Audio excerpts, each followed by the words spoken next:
بسم اللہ الرحمن الرحیم۔ حضرت علی رضی اللہ تعالیٰ عنہ نے ارشاد فرمایا، ان 3 گھروں میں اپنی بیٹی کا رشتہ مت کرنا، ورنہ آپ کی بیٹی مرجھا جائے گی، اس کی زندگی برباد ہو جائے گی۔ ان 3 گھروں میں رشتہ کبھی مت کرنا۔ محترم ناظرین، ایک روز حضرت علی رضی اللہ تعالیٰ عنہ اپنی بارگاہ اقدس میں موجود تھے۔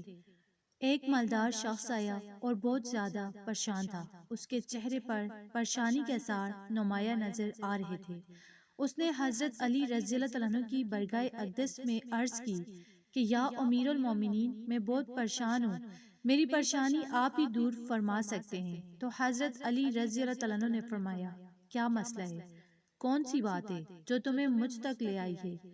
تو اس مالدار شخص نے عرض کی کہ امیر المومنین، میں اپنی پیاری بیٹی کا رشتہ کرنا چاہتا ہوں۔ ڈر جاتا ہوں کہ میری بیٹی کہیں دکھ اور تکلیف اور پریشانیوں میں مبتلا نہ ہو جائے۔ میری بیوی اور میں باہم صلاح کر کے آپ کے پاس آپ کی خدمت اقدس میں حاضر ہوا ہوں۔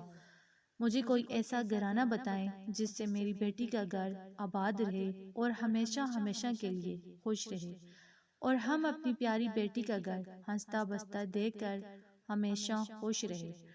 تو اس مالدار کی ہر بات میں وزن تھا، اس لیے حضرت علی رضی اللہ تعالیٰ عنہ نے فرمایا کہ اپنی بیٹی کا رشتہ کرتے وقت صرف 3 چیزوں کا خیال رکھنا۔ آپ کی بیٹی کا گھر ہمیشہ آباد رہے گا، اس کو اپنا گھر جنت محسوس ہوگا۔ تو آپ رضی اللہ تعالیٰ عنہ نے فرمایا، باپ کے گھر میں تو بیٹی ملکہ ہوتی ہے اور باپ اس کے لیے تو فکر مند ہوتا ہے۔ جب بیٹیاں باپ کے گھر میں جوان ہو جاتی ہیں، باپ کو اپنے گھر کی 4 دیواری چھوٹی لگنے لگ جاتی ہے، تاکہ اس کی بیٹی کو کبھی بھی گرم ہوا چھو کر نہ گزرے۔ تو اس لیے اے مالدار شخص، نہ ہی تمہاری بیٹی کو تمہاری دولت خوش کر سکتی ہے اور نہ ہی اونچے مقام والے گھر خوش کر سکتے ہیں۔ اس لیے جب بھی اپنی پیاری لاڈلی بیٹی کا رشتہ کرنے لگو تو صرف 3 چیزوں کا خاص خیال رکھ لینا۔ آپ کی بیٹی کا گھر آباد ہو جائے گا، وہ بہت خوش رہے گی۔ مالدار شخص نے عرض کی کہ یا امیر المومنین، وہ کون سی 3 ایسی چیزیں ہیں یا کون سے ایسے عمل ہیں جن پر عمل کر کے ہم اپنی بیٹی کا رشتہ کریں؟ تو حضرت علی رضی اللہ تعالیٰ عنہ نے فرمایا کہ اے مالدار شخص، یاد کر لینا، اپنی بیٹی کا رشتہ اس جگہ اس گھر میں کبھی نہ کرنا۔ اپنی بیٹی کا رشتہ مت کرنا جہاں جس گھر میں گھر کے فیصلے عورت کرتی ہو، مرد اس عورت کے فیصلے پر عمل کرتے ہوں۔ اپنی بیٹی کا رشتہ کبھی بھی ایسے گھر میں نہ کرنا، ورنہ آپ کی بیٹی کا گھر بسنے سے پہلے ہی اجڑ جائے گا، برباد ہو جائے گا، آپ کی بیٹی کی دنیا برباد ہو جائے گی۔ تو ناظرین، ہم نے یہ دیکھا ہے کہ جب بیٹیوں کے رشتے ٹوٹتے ہیں تو جتنی بھی حسین لڑکیاں کیوں نہ ہوں، وہ اس دنیا میں بے نام ہو جاتی ہیں۔ اس کو نہ گھر والوں سے پیار ملتا ہے، نہ میکے والوں سے پیار ملتا ہے۔ وہ میکے والوں پر اور اپنے شوہر پر خود کو بوجھ سمجھنے لگتی ہے، اور ایسا ہم نے دیکھا ہے کہ بھائیوں نے بھی بہن کو بوجھ قرار دے دیا ہے۔ ایسے کہیں گھر ہمارے آس پاس موجود ہوتے ہیں۔ ایسی لڑکیوں کو سب لوگ تانے دیتے رہتے ہیں۔ ایسی لڑکی کو نہ دن کو سکون ملتا ہے اور نہ رات کو۔ وہ جب اپنے والدین کو اور اپنے بہن بھائیوں کو پریشان دیکھتی ہے تو اسے کسی پل بھی راحت نصیب نہیں ہوتی۔ اسے لگتا ہے کہ یہ سارے غم اور پریشانیاں میری وجہ سے ہیں، اور آہستہ آہستہ گھٹ گھٹ کر وہ جینا شروع کر دیتی ہے، اور تھک ہار کر یا تو اپنے شوہر کے پاس چلی جاتی ہے اور اس کے ظلم و ستم کو زیور بنا لیتی ہے، یا پھر اپنی زندگی سے روٹھ کر بیمار پڑ جاتی ہے۔ تو اس لیے اے مالدار شخص، اس گھر میں اپنی بیٹی کا رشتہ کبھی نہ کرنا جس گھر کے فیصلے عورت کرتی ہو۔ تو نمبر 2، حضرت علی رضی اللہ تعالیٰ عنہ نے فرمایا، اے شخص، کبھی بھی اپنی بیٹی کا رشتہ اس گھر میں نہ کرنا، اس گھر میں مت کرنا جہاں عورتوں کی عزت نہ ہوتی ہو، جہاں صرف مرد ہی حکمرانی کرتا ہو، وہاں اپنی بیٹی کا رشتہ نہ کرنا، ورنہ تمہاری بیٹی کا گھر بسنے سے پہلے اجڑ جائے گا۔ تو ناظرین، ہم نے اپنے ارد گرد یا کہیں نہ کہیں ضرور دیکھا اور سنا ہے، ایسے گھر بھی ہیں جو عورت کو اپنی جوتی کی نوک پر رکھتے ہیں۔ حالانکہ اللہ تعالیٰ کے پیارے نبی حضرت محمد صلی اللہ علیہ وآلہ وسلم نے فرمایا کہ جیسا تم کھاؤ اپنی بیوی کو ویسا ہی کھلاؤ، جیسا تم پہنو ویسا ہی اپنی بیوی کو پہناؤ۔ لیکن ایسے گھر بھی ہیں جو صرف خود کو اول سمجھتے ہیں اور اپنی بیوی کو خاطر میں بھی نہیں لاتے۔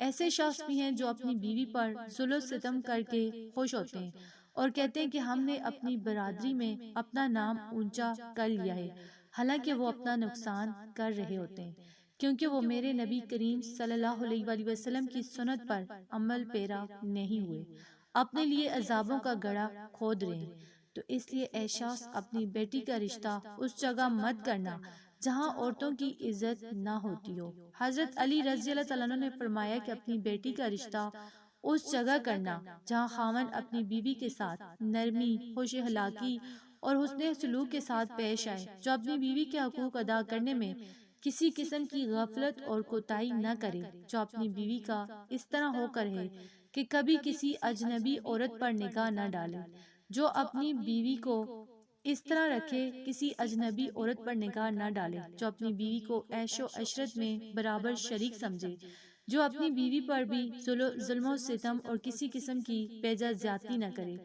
جو اپنی بیوی کی خوبیوں پر ہمیشہ نظر رکھے اور معمولی غلطیوں کو نظر انداز کرے، جو اپنی بیوی کی مصیبتوں اور بیماری، رنج و غم میں ایمانداری اور وفاداری کا ثبوت دے، جو اپنی بیوی کو پردے میں رکھ کر اس کی عزت و آبرو کی حفاظت کرے، جو اپنی بیوی کو ذلت اور رسوائی سے بچائے رکھے، جو اپنی بیوی کو دیانتداری کی تاکید کرتا رہے اور شریعت کی راہ پر چلائے، جو اپنی بیوی کے حاجات میں بخیلی اور کنجوسی نہ کرے، جو اپنی بیوی پر اس طرح کنٹرول رکھے کہ وہ کسی کی برائی کی طرف رخ بھی نہ کر سکے۔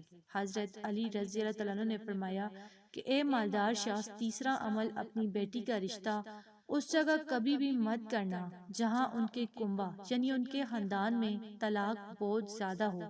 وہ گھرانہ جتنا بھی امیر ہوگا، خواہ ان کے پاس 1000 اونٹ کی قطار کیوں نہ ہو، لیکن اپنی بیٹی کا رشتہ اس خاندان میں، اس گھرانے میں، اس گھر میں کبھی نہ کرنا جہاں عورتوں کو طلاق دینے کا رواج بہت زیادہ ہو۔